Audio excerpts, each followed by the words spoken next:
Hello, everyone. There we are. Sorry. I couldn't see the live, Desmond. I don't know where it went for a second. Hey, Yeah. everybody. You guys, it's been a week. In case you Yes. are new to our lives, I'm Natalie Bensavenga, and of course, you guys know Desmond Price of Independent Thought. And we try to hook up here one or two times every week and just go through what is happening in the news and distill things down for all of you because it is like drinking from a fire hose from hell right now, to put it mildly. And we've got some incredibly important things to cover Yeah. today. So please leave your thoughts for us in the comments, share questions. We'll try to address them as we go along. Or if there are things that you wish we had covered that we didn't get a chance to, please let us know and we will try to get to those in future conversations as well. We're going to give you some updates on fascism in America tonight because between what is going on with the No Kings protests tomorrow and Kristi Noem saying she wants to liberate the United States from socialists, from democracy. I mean, Desmond, I don't even know where to begin. We've had senators being thrown to the ground by federal agents. We have people now being arrested because they were handing out face shields to protesters in LA. There's just a lot happening. So we're going to do a sort of a roundup of everything to try to hit a lot of points at once. And then we're going to turn our attention to public health. If you guys follow along with us, you know that we make sure to keep you up to date on what is going on as our public health system crumbles. And we're going to be talking in particular about RFK Jr. overhauled the CDC's vaccine panel, why that happened. He basically let everybody go. This has doctors and immunologists and virologists. People are freaking out over this, and rightfully so. We're basically in the dark at this moment as to what this means for public health. It's not a good situation. We're going to dive into that and talk about ways you can keep yourself safe. And then, of course, my gosh, the story that has been dominating news cycles, and for good reason, is around what happened between Israel and now Iran. And is this really the beginning of a world war? Is this the beginning of something that we're not going to be able to come back from? And the United States, what is our role in this? So there is a lot to cover. So buckle up, stay with us. If it gets too heavy, step away and come back. But we're here with you, and we're really going to do our very best to try to ground it in reality and share with you the facts of the matter and also some of our perspectives to help you navigate what is going on. So, Desmond, would you like to kick things off? Right. So don't want to bury the lead too much here. Fascism is here in America. Some people thought that that statement was hyperbolic. Obviously, it never was. We are seeing so many different instances of it. We could probably just do a full news roundup of fascism in America, but we're going to give you the cliff notes here a little bit, so to speak. First and foremost, I want to talk about Kristi Noem saying that Oh, they are wait. going to liberate. Oh, you I have a got hat a hat just for this occasion. just for the occasion. Because I feel like she wears this because it makes her feel, I don't know, more. Why does she wear a hat, Desmond? Because she does now. It's part of her new look. You know what? Because she's against political theater, so obviously as That's these right. things are not correlated whatsoever. No, not But at all. right, so Kristi Noem It's was saying, ridiculous. Yeah. Secretary of Homeland Security here, Mm-hmm. that the ICE tactical units that have been deployed to Los Angeles, that are supposed to be deployed to additional cities, are Mm-hmm. apparently going to be staying there for an indefinite amount of time, with the idea that they need to liberate the people of Los Angeles from the socialists and from the Democrats in charge. It is truly dystopian stuff that we are hearing here, Natalie, because what we're hearing from her, and by proxy Donald Trump himself, because nothing happens in his cabinet that's he is not on board with, that he did not Right. sign off on, that Correct. they want to essentially go to war with an ideology here in America, that they are going to keep federal police forces in cities that vote differently than them, and they're going to stay there until they overthrow people who vote differently than them. Yeah. I mean, you can do the whole thing where you can say like, oh, they didn't really mean that, they didn't really say that, so on and so forth. But they are legitimately saying that they're going to Yeah. keep federal police in the city of Los Angeles until it's no longer run by people who vote differently than they do. That is patently insane. Mhm.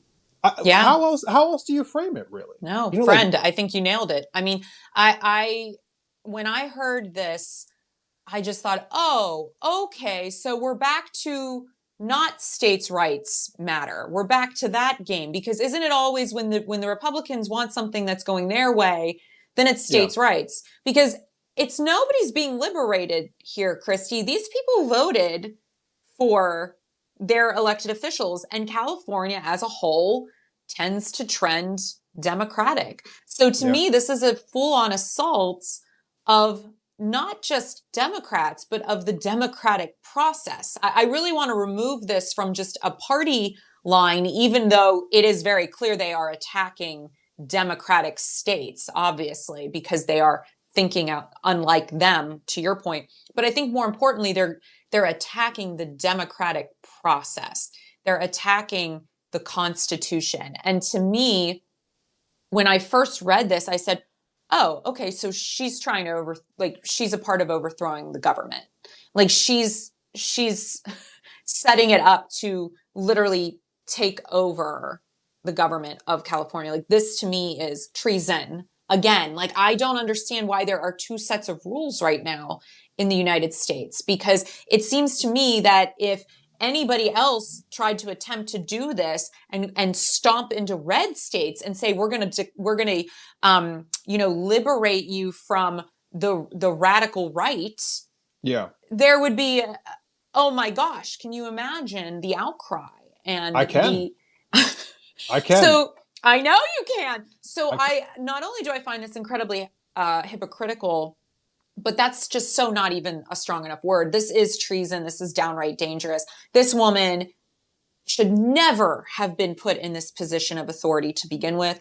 But the fact that she is there now and the way that she is behaving within this space, to me, why aren't we doing anything? And Desmond and I had a long conversation offline before this call tonight just about the fact that it's like there is a difference between action and words, and we're seeing a lot of words, but how bad do things get before serious action has to take place because we're losing grip of reality here. There are federal police in our streets detaining people, right? You Mm-hmm. have Mm-hmm. military in our Yeah. streets Yeah. detaining people. We had 700 Marines deployed to Los Angeles. We got reports Yes. now today that they have officially started detaining regular civilians, that people for what, handing out face masks? Is that what you saw the report of, Natalie? So there are a couple of there's so many reports. This one Yeah. from Reuters said that the U.S. Marines have carried out its first known detention of a civilian in Los Angeles. They threatened, excuse me, Marines deployed to Los Angeles temporarily detained a civilian today after being presented with Reuters images. The incident took place at the Wilshire Federal Building, where they took charge of the mission to protect the building after there were protests there. They apprehended a civilian restraining his hands, a black man, of course. And I do think that's important because it's always minorities that are accosted and assaulted first, period. Restraining his hands with zip ties and then handing him over to the courts. And basically they said they may temporarily detain an individual in specific circumstances. Like it was that like, well, we're allowed to do this. And so that happened. That happened. And then Desmond, to your point, another man was also arrested for handing out face shields to LA protesters. And this was just yesterday. And Yeah. he was handing out face masks to people who were protesting Alejandro Theodoro Orellano. He is accused of conspiracy. This is a great, wait for it, conspiracy to commit civil disorder. What the hell kind of charge is that? That's like you have the potential to perhaps be involved in civic disobedience. That's a, that's not a thing. That's not a thing. I need So everyone to this is where understand we this. are. I need everyone to understand like what is going on here. I think a lot of times, you know, you might come on to, a show like this, or you'll see posts on social media and people are talking about how bad things are getting. They're talking about the fact that we are seeing our democracy fall apart. We are seeing, actual like dictatorships rising up. And to a degree, like you're still going to work every day, you're still watching Netflix at home, you're still taking your kids to school. You don't feel like the world's falling apart. So it's almost like a detachment to it a little bit. But this is happening. Like this is happening. And like these are how these things start. And so Mhm. I think to a degree, while more and more people have been taking this seriously, speaking up, going to protest, speaking out, doing all the great things, there's still Yeah. a lot of people who are kind of either indifferent or maybe in a sense of like shell shocked. And Yeah. I think more people need to get out of that, as best as you humanly can, because this is happening right now. They have Hmm. told us that they are going to do it in more places. They're That's not right. bluffing about it. And Mm-mm. who knows how much further it's going to go. I mean, it is right now, like, this is the time. If you have no plans tomorrow, go to a protest. Yeah. Whatever your That's other plans are, cancel them. And unless it's like, something seriously important. If it's not seriously important, cancel it. Go to a yeah. protest tomorrow, please. Go to a protest tomorrow, wear a mask for multiple reasons. Make sure you write a number of somebody you can call if you are detained, if your phone is taken from you. Wear loose fitting clothing that you can easily run in, and be prepared. I don't say this to scare anyone, but here in Pittsburgh, there are going to be several protests, No Kings protests tomorrow that are well organized, and are peaceful gatherings. But there's a lot of chatter in the air about what could be happening at those things tomorrow. People are scared and they're nervous. Go with someone. Don't go alone. And be sure that you have, like I said, your bearings with you. Bring water, bring a snack, and just bring a mask and wear it the whole time. The whole time. And if you are not somebody that can easily, if you're not easily mobile, if you can't run or walk quickly away, then please don't go. You can aid people protesting in other ways. You can be a part of movements in other ways. Take care of your safety, but be aware if you are going to be going, they are going to try to incite violence. The people that are upholding oppressive systems want there to be violence because they know how to handle violence. They don't know how to handle peaceful protests. So just be mindful. I've been going to several of them, and the most important thing you can do is stay very aware of your surroundings. And if you see any bad actors, quickly move away from them, just as an aside. We, as a country, I think really need to be seeing more and more people out in the streets. Yeah. Of course, you need to be vigilant at any protest that you go Mm-hmm. to. I mean, you never know. The police have so much power in this country. They have Oh, almost yeah. no restrictions. They have almost no repercussions for any force they That's do right. use. So that is unfortunately, a part of the American story right now. But I do think it's important for people to go. I really 100%. do. And I think that we Mm-hmm. should be out there in the streets because this is something that Trump desperately does not want to see. All the more reason to do it. That's right. We saw the like piece of him in the Oval Office yesterday where people were talking about possibly protesting like at his military birthday parade, and he said that if people came out and protested, not if they rioted, not if they caused a huge Thank disruption, but if you. they were protesting, that they would be met with heavy force, is what he said. He What does is that mean, Desmond? you know what Heavy force? it means whatever he wants it to mean. He's Right. purposely ambiguous. I think a lot Right. of times we go too far calling him stupid. I really do. I think he's very intentional with the things that he Mm-hmm. says. Mm-hmm. Mm-hmm. He is trying to create this blanket idea that there is going to be repercussions if people are protesting his birthday parade. And this is literally the most sensitive, like thin-skinned man who's Yeah. ever walked the earth. The MAGA Mm-hmm. chief is the biggest snowflake on earth. I Yeah. swear to God. But unfortunately, it's not just some pathetic thing we can make fun of. There's actually dangerous repercussions for it. He wants people to be afraid to protest. That's That is right. the goal, which is why it's so important to continue to protest. That's right. Not only do we need to be visible, but it is kind of an ironic situation. There have been multiple reports that it may end up raining on Donald Trump's parade, which Hopefully. Mother Nature. Perhaps she is a Democrat after all, or at least on our side. She believes in climate change. She believes in climate. Yeah, we'll give her that. Yeah. Maybe it's just that. Let's just start there. Small steps. But I do think, to your point, these protests were planned on purpose to overlap with his special day. So I do think visibility is very important. Sharing what you're seeing is very important, but just trying to be mindful and take precautions along the way, because I do think they are scared, meaning the oppressors. And the reason that we're seeing a ramping up of arrests and violence and detainments of not just civilians, but now of journalists, as we've seen recently, this is all very intentional, because I don't think they have as great of a grip on things as they're pretending that they do. And so we need to continue to put the pressure on them, and also on our elected officials. Please continue to call your Congress and your senators and let them know that America does not stand for kings or tyrants. And we don't accept this. And we expect our elected representatives, regardless of political affiliation, to step in and do something here. Because this isn't even a right or left issue. This is literally, do you believe in democracy or not? And that seems really fundamental to a country that is based on democratic ideology, right? And so I think it's important that we put the pressure on all of our elected officials, regardless of where they fall on the political spectrum.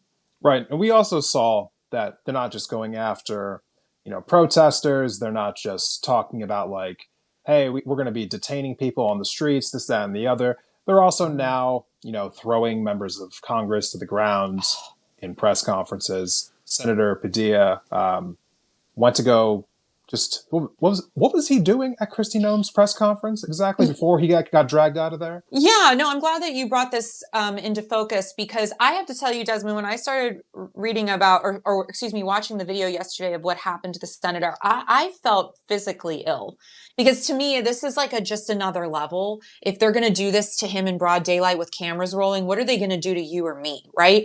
Yeah. And this was from the BBC, but this was all over the news cycles yesterday. Democratic U.S. Senator Alex Padilla was forcibly removed from a news conference held by Homeland Security Secretary Kristi Noem in Los Angeles on Thursday, and he was placed in handcuffs. Noem was giving an update on immigration enforcement after nearly a week of protests when Padilla interrupted and shouted a question. "I'm Senator Padilla," then he said, as he was confronted by authorities, "and I have questions for the secretary." He was asking a question as a representative of his constituents, demanding accountability at a public press conference. That's correct, Michelle, in a public forum. Asking basically probably like, what the hell are you doing? What the hell's going on? And instead he was met with violence. The senator struggled with multiple Secret Service agents, and you can see from the video, he is physically being pushed out of the room. He is being pushed out of the room. He was dragged away before uniformed FBI agents placed him on the ground and arrested him. They also tried to stop the civilian who was filming the incident, saying that the civilian was not allowed back there where they were handcuffing him and detaining him. I mean, they had him on the ground, 3 of them, knees on his back energy. Okay, this was a wild situation. Noem was speaking about immigration and the protests in LA. She continued addressing reporters and law enforcement. And then they skewed this later on, Desmond, and Noem made it sound like the senator was being incredibly aggressive. And then Mike Johnson, the Speaker of the House, said that the senator should be censured for what he did. What did he do? He asked a question. And I want to also bring into light this idea that you have to be polite in order to be heard. You're allowed to be disrespectful in how you speak, by the way. You're allowed to be aggressive in your tone of voice, okay? Like this idea that we're analyzing whether or not he deserved to be thrown on the ground. That's the part that really upset me yesterday from the media in general, was the way that they were trying to both sides this BS. It's like, no, guys, he was literally thrown to the ground and cuffed because he asked a question in a public forum, period. Okay. want to focus on the media part here for a second, Yes. right? When you watch cable news Yes. or when you see these giant corporations, print journalism outlets, New York Times, Washington Post, so on and so forth, giving both sides of the story to this kind of a story is essentially giving, centering the conversation around the oppressor, so to speak. Amen. Mm-hmm. That is Mm-hmm. something that you continuously see from these corporate outlets. If Yep. you do not like that, if you think that there is a problem with how they're portraying the news, with how they are not covering the news well enough, if you notice that Mm-hmm. CNN and MSNBC have a much more docile tone this time around compared to the first Trump term, when the first Trump term was actually nowhere Oh near yeah. as bad as the current Trump term, I'm just saying, Mm-hmm. if we're actually comparing them, like this one is dramatically worse. If you really feel that way, then you can click on the top of the screen right now and subscribe to both of our Substacks because we are here to give you the real news. And if you have the ability to, you should sign up to be a paid subscriber of Natalie Bensavanga's Facts Over Fear. So Please. that's how I feel about that. But no, Thank you. more importantly here, Yeah. it is comical that you Yeah. would phrase it any other way than what it is. Because let's role reverse this for a second here, right?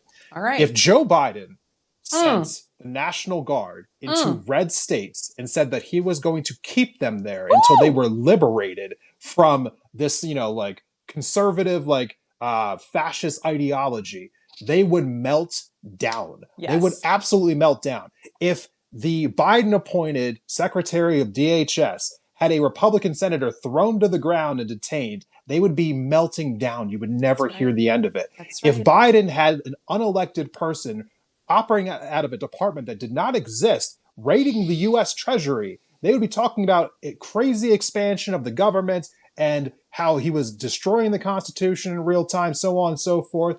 If Biden was ignoring the Supreme Court and just doing whatever the hell he wanted to anyway, they would be losing their damn minds. Are you kidding me? Are you kidding me? And so, meanwhile, Trump is doing all this. Not only are the Republicans acting as if this is all completely normal, Yes. but we also are seeing a meek, just absolutely nothing response so far from the Democrats. You have Hakeem Jeffries in the House chamber the other day, doing a demonstration with an Elmo puppet. Are you kidding me? Like, what is going on right now? We need a real Democratic Party to truly combat what we are seeing right now. This is fascism, Natalie. They are weaponizing the government in ways that we have never seen before. And our party's response to it is like, we're going to write a strongly worded letter. What are we doing here? I am so absolutely disgusted by the ineffectiveness of our elected leaders to do anything. Some of them can't even muster a tweet, Natalie. I know. Like, they can't even muster a tweet. If you can't even speak up, then you need to be, like, honestly, wherever you fell on this whole David Hogg thing, I gotta say, it boggles my mind that someone could actually be anti, let's get rid of ineffective Democrats. If you actually believe in the Democratic Party and truly competing with the Republican Party, then you should be all for, we need to get stronger leaders in there for us to fight back against those people. It just seems like common sense to me. But I think you're assuming that they want to fight back against those people. I hope that everyone would assume that. I don't know if that's the case. And I think that's where things are going to get really messy, because I think we've assumed, not you and I assumed, but we collectively assumed that the people representing us are representing the interests of the people, and they're not. They're representing the interests of the billionaire class and of multinational corporations that have bought and paid for them through these elections. And I think unless we want to see a real working people's party, we've got to change the system. And it's not going to come from the people in the system that are going to do it. And so I say, at what point does this start to become a very different situation? And I think that is why they are ramping up the defensive aggression towards protesters, because I do believe we are seeing the seeds of a people's movement being planted. And unfortunately, Desmond, and I love this analogy, but I don't love it for this scenario, this may be a tree that we never get to sit under, right? Where it's like, I don't know how long of an arc this will be for the United States, because we have yet to reckon with the reality that we have become incredibly comfortable in our isolation. We've become incredibly comfortable in not necessarily needing one another. And I know you don't watch The Last of Us, and I promise I'm not going to take us on a tangent here, but I'm I was very anti all things zombies. and Conversation for another I day. respect that. I respect that. But for the purposes of this conversation, if anybody watches The Last of Us, you know that they are all living, the non-zombies are all living in this small little community.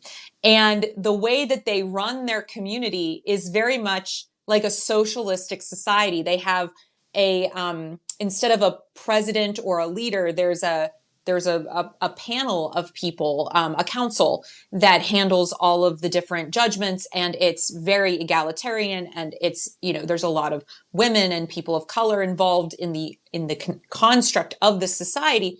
And I thought it was really interesting when I looked at that, and I said, that's because they need each other.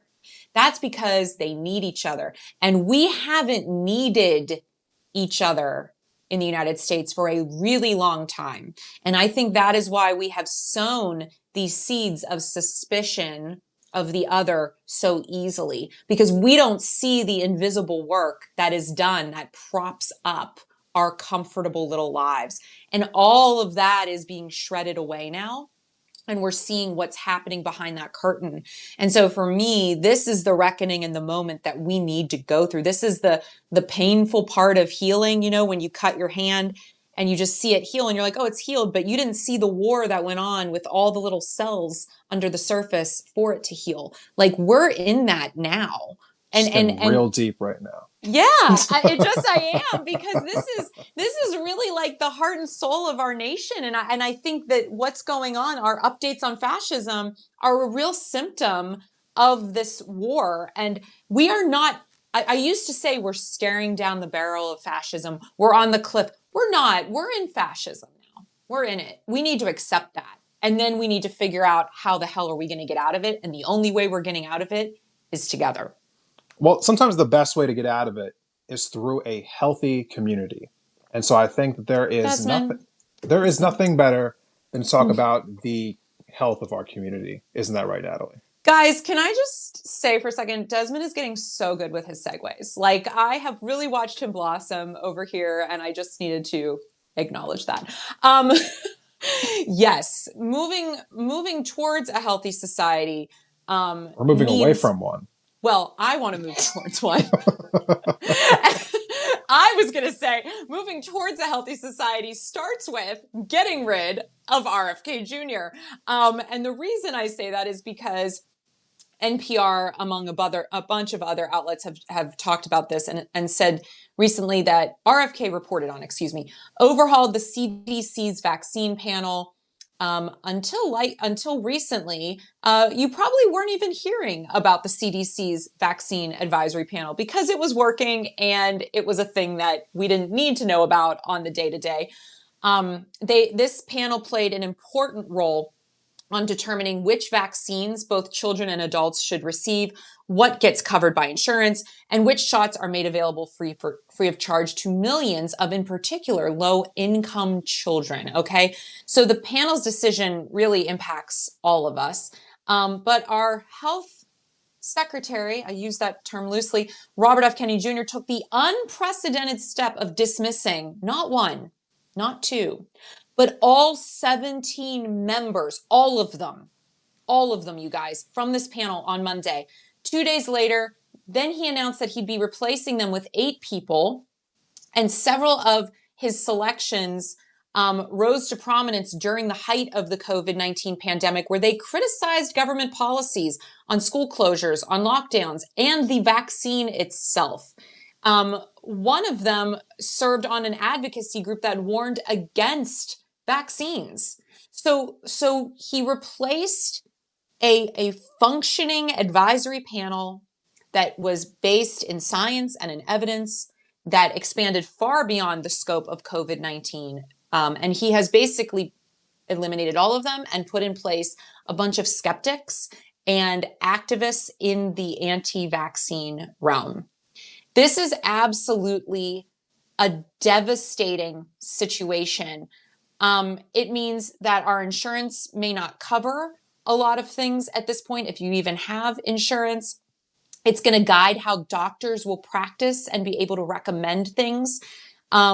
It's basically going to make it so that vaccines most likely just won't be in stock now. And I don't mean just COVID, I mean vaccines.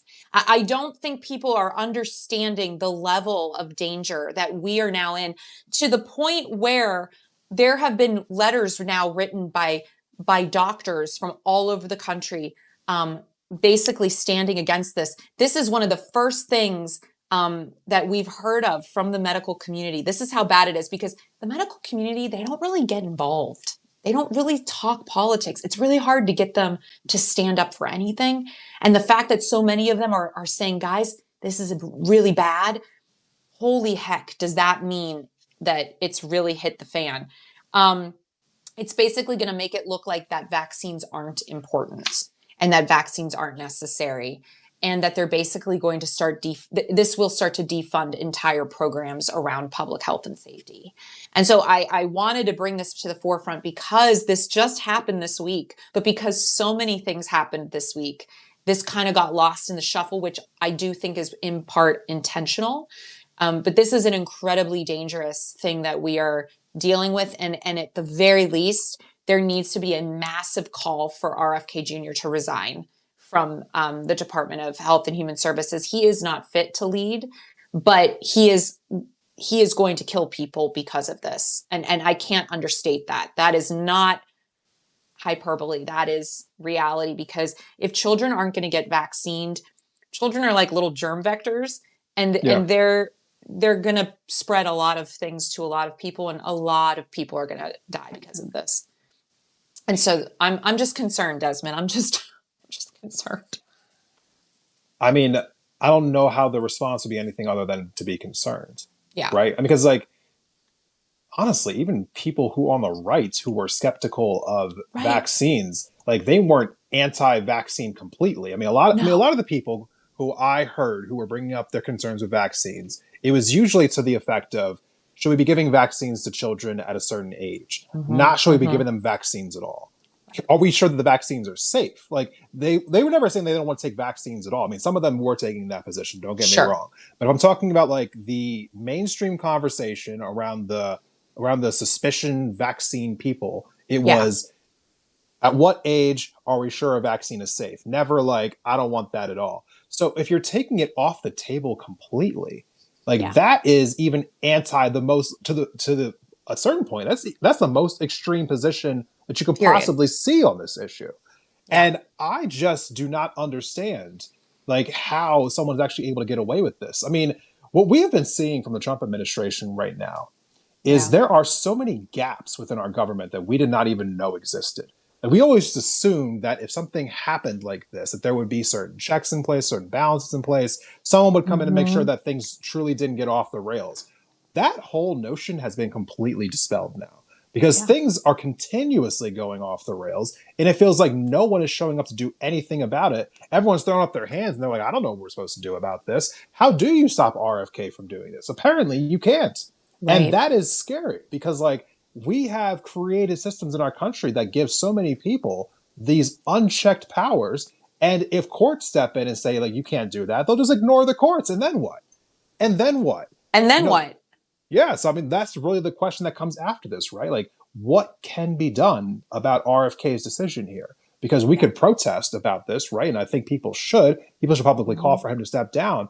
But how do you actually pressure this to change? I mean, seriously, he's an unelected person to a degree. I mean, he's appointed by the Senate, granted, but like he's in a position where you can't really be removed other than by Donald Trump removing him. And Donald Trump's not going to remove him. So we're kind of in a no-win situation right now. But I do think, nevertheless, even if we can't directly get this man out of office, I mean, this type of information has to be shared and shared widely, because unfortunately, because of everything that's happening right now, because Trump is throwing everything out the wall, and I mean everything out the wall. Stories like this, with how important they are being lost in the shuffle because so many different things are going on right now. And I also want to just add, and this just popped in my head as you were sharing your impactful thoughts, that he promised he wasn't going to touch this.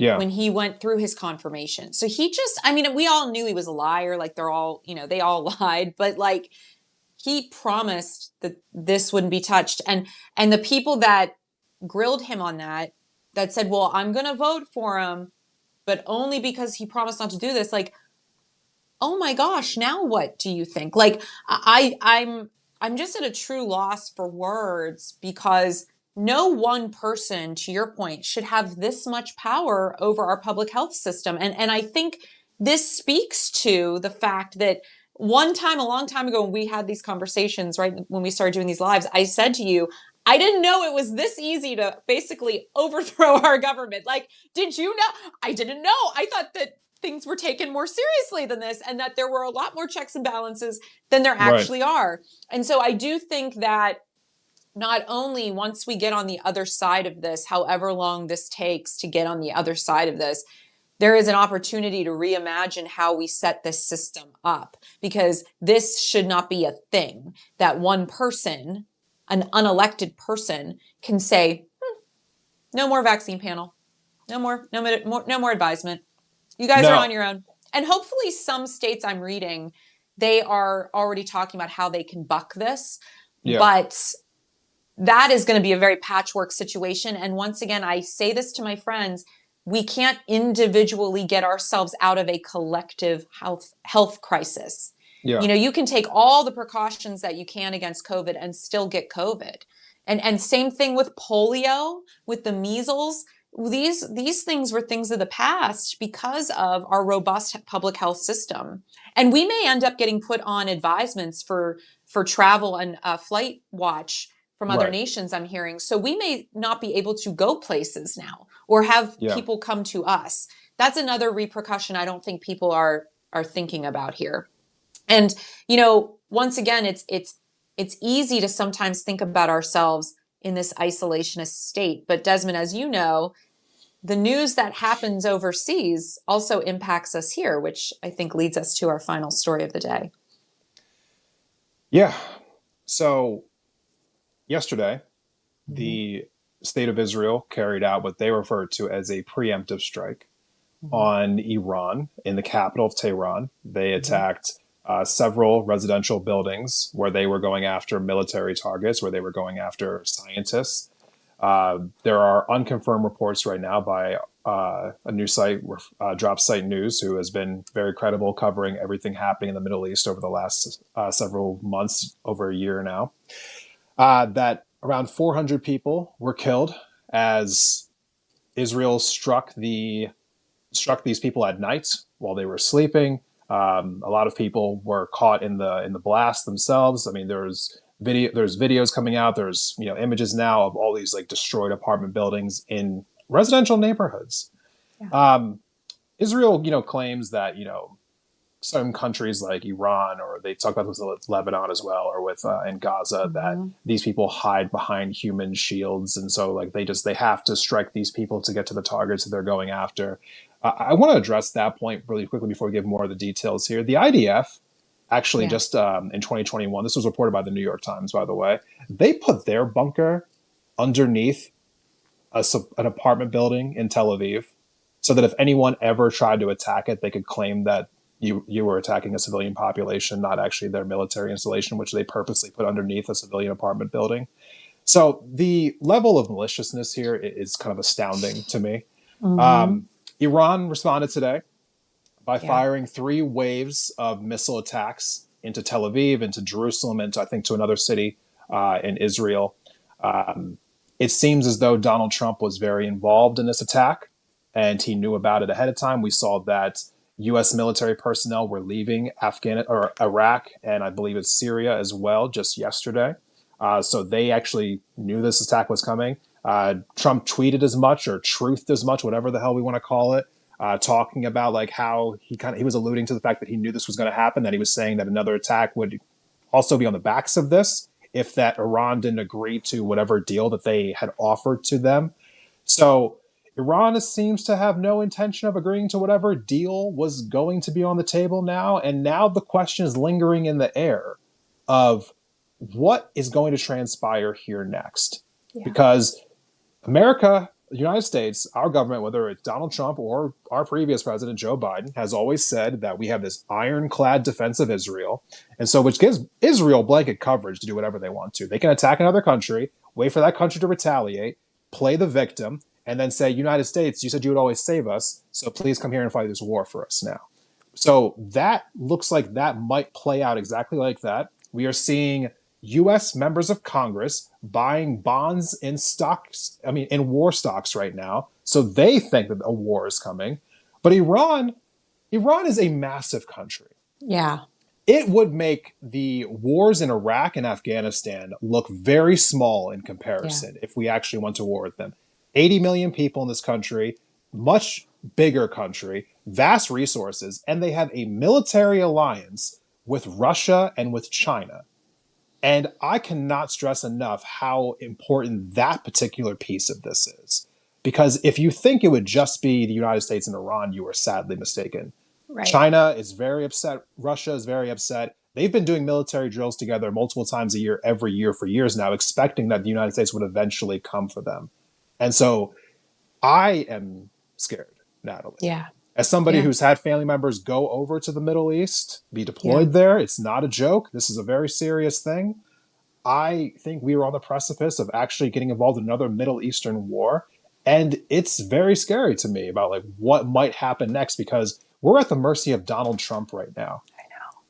And who knows what decision he's going to make next. Not only are we at the mercy of Donald Trump, but Pete Hegseth. Oh, God. Can we just... I mean, there are no adults in the room, Desmond. There are no adults in the room. And going back to your point where his first administration, there were still some adults in the room. There aren't any now. Yeah. And what concerns me here is I guess I want to understand where the mind of the Trump supporter is on this, because they were all very upset around the idea of getting involved in, entanglements overseas. I mean, even Marjorie Taylor Greene, not on my bingo card for 2025 to agree with her on anything. Sure isn't. She has come out and said, I'm not down with this. I mean, do you realize I want to try to pull up her tweet right now. Please do. Keep going. But what is concerning to me is, and actually, I want to back up. I want to ask you a question. Yeah. Because you studied this space much more thoroughly than I did when I first met you. I've since become more involved with this area, but you were in it much more. Do you think we would be here if we had handled what happened in Gaza on October 8th? 7th? No, they were... The day after. The day after. Okay. Do you think we would be in a different position right now had we not given Israel carte blanche then? Do you think they would feel so emboldened? And I know we're speaking in speculation, but because that is where I keep going, is that all of these things are connected. Right. And the cries then have brought us to this point. You know what? At the end of the day, I want to be very clear about this, because a lot of people, I think, either they don't pay attention to this, it's super in detailed, which I don't blame you for. There's a lot to handle here. Or, like you get caught up in propaganda because there is just so much of it that's pro-Israel. I want to be very clear about this. They do not have the ability to defend themselves without our help. Right. They do not. They don't have it. Like they are surrounded by countries that want to destroy them. I mean, Lebanon, Turkey does not like them. Egypt really doesn't like them. Saudi Arabia had to be forced into a pact with them. Iran doesn't like them. Afghanistan, Iraq, obviously, Palestine. They all, at the drop of a hat, if they had the chance, they would probably attack Israel. Israel exists to a degree because the United States gives it protection. And so because of that protection, and because it's so ironclad, it also gives them the ability to be expansionists. They can attack whoever they want to. They can do whatever they want to, because they know as long as the United States is willing to essentially play their ultimate like Iron Dome for them, that they can go out and do whatever they want to. And with that being said, at the drop of a hat, if any American president decided we are going to change this alliance and say that, hey, if you do X, Y, or Z, we are going to withdraw our support from you, they would be forced, they would be absolutely forced to stop doing whatever it is we told them to stop doing, because they know that the consequences of not having our support would mean that they wouldn't exist anymore. Yeah. So it is like, so when people are talking about, oh, Biden's working tirelessly for a ceasefire, for instance, that was complete bullshit. Because all he had to do was say, I will withdraw my support if you don't stop doing this, and everything would have been done. Yeah. Everything. I mean, Didn't so Reagan do that many moons ago? he did. He Yeah. absolutely did, because they were bombing Lebanon in the 80s. Reagan said, if you do not stop this, I am going to withdraw my support from you. And they stopped. Ronald Reagan did that. I know. So, I know. So it's laughable to me. So yes, we have all the power in this situation. If we wanted to end all of Israel's aggressiveness, we have the ability to, like that. That simply. It's upsetting to me hearing what is happening on top of everything else that is happening, because there is no way to keep the focus in one space at this point. And it is hard to feel motivated to do anything. And it's hard to not feel paralyzed. And I say this in our lives a lot, but it's like, we have to fight that feeling, because even we can't control what is about to happen with Iran and Israel right now. Meaning you and I, the average citizen, we just can't. No, I want the United States to not be a part of it. That's the part that I think we're going to try to control. I don't want to 100%. normalize the idea the United States gets involved here. No, but I'm saying right in this moment, it's like the things that we can control are focusing on how do we try to uproot the fascism that is attempting to take real hold here in our communities, because it is attached to the Trump regime, right? Yeah. So I think in order to have a ripple effect that eventually perhaps will change the course of our foreign policy down the road, we have to start dealing with the fascism in our backyard right now. And I think that's a challenge for everyone, because I don't think it's easy for people to connect all of these dots, but it's all the same. It's all the same thing, right? It'll all interconnected in some way. I have the tweet by Marjorie Taylor Greene now. Please share. Which, okay, let me just say for the record here, I'm not going to make a practice of quoting Marjorie Taylor Greene here on our show. This is a moment. I am fascinated by the potential like break in the ranks here from one of Trump's top lieutenants in the MAGA cult. I mean, I thought the fortress was impenetrable, okay? Yeah. But one of his top people is actually coming out again. Okay. No. Quote here. I'm with you. I don't know anyone that even thinks about Iran. Americans don't want to bomb Iran because the secular government of Israel says that Iran is on the verge of developing a nuclear bomb any day now. We've been told that for the past 20 years. It's the same story.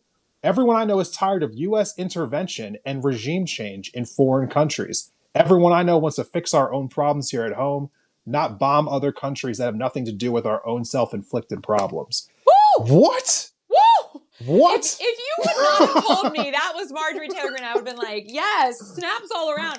That is a shocking thing to hear. I mean, that is mind-boggling to me.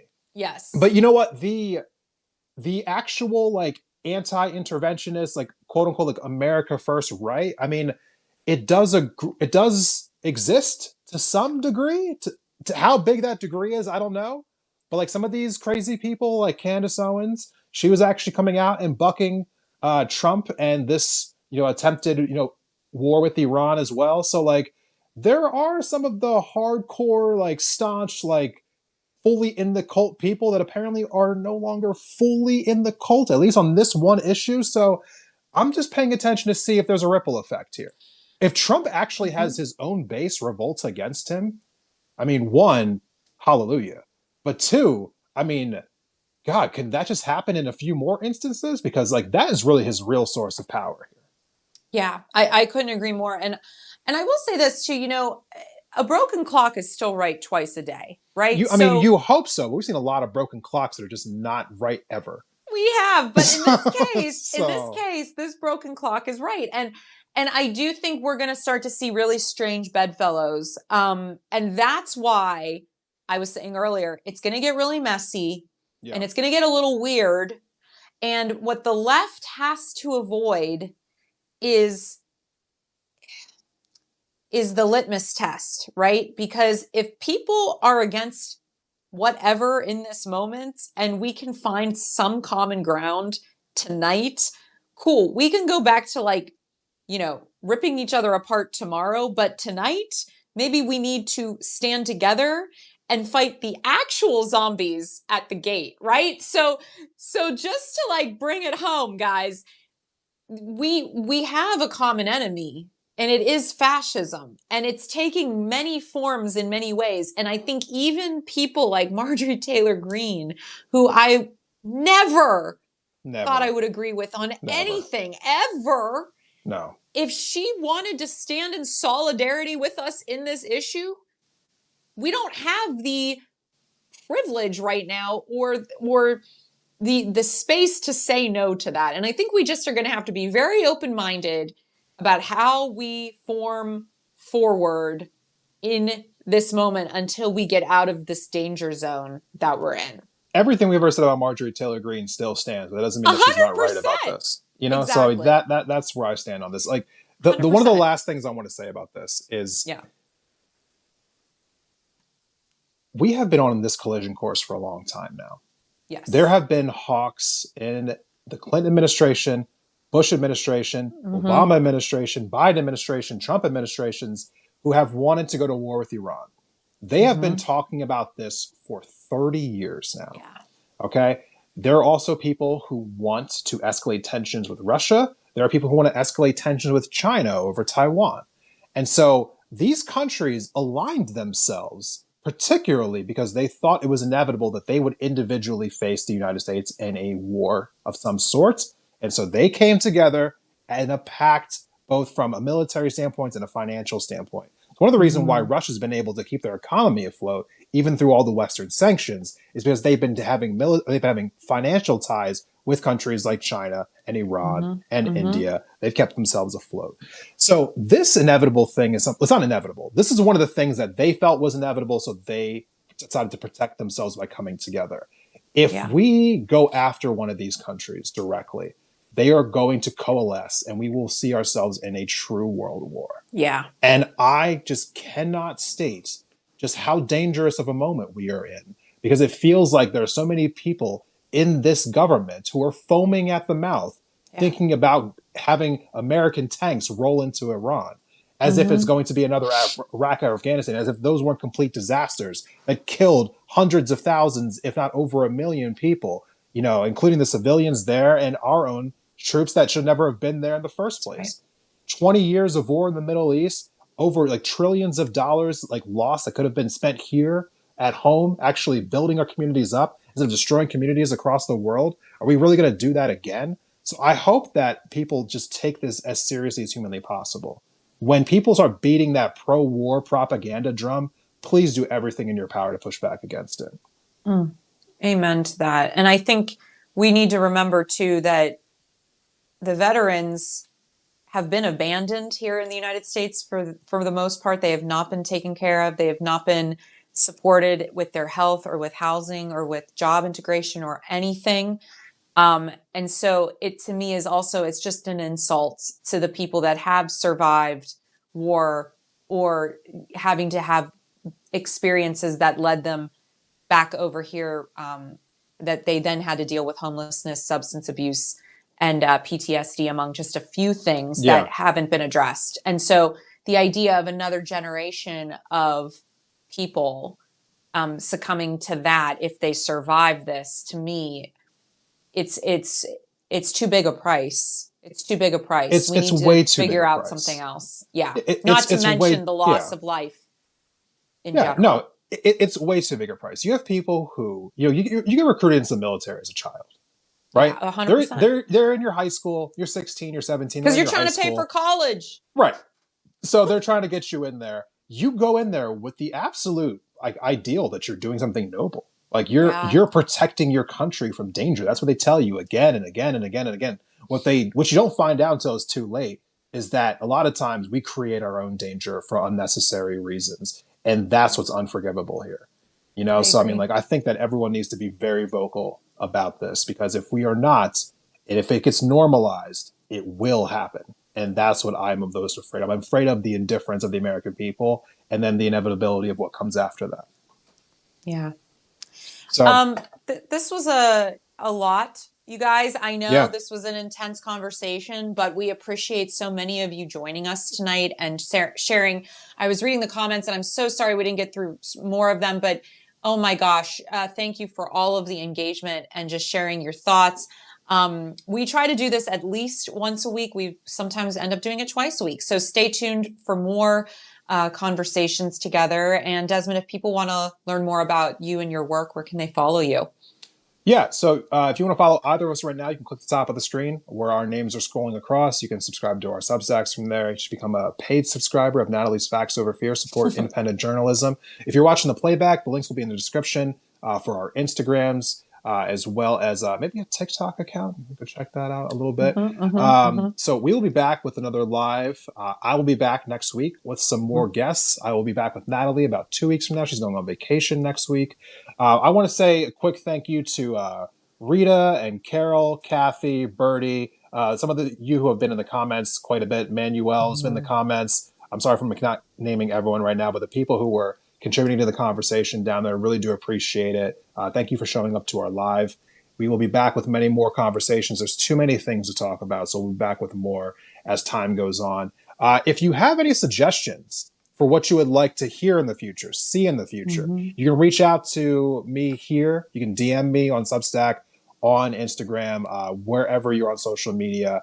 I will try to talk to you, and we can figure out a better way to put together a good show for you. All right. Thanks, everybody. Until next time, please take care of yourselves and each All other. right. Have a good Bye, one. everybody.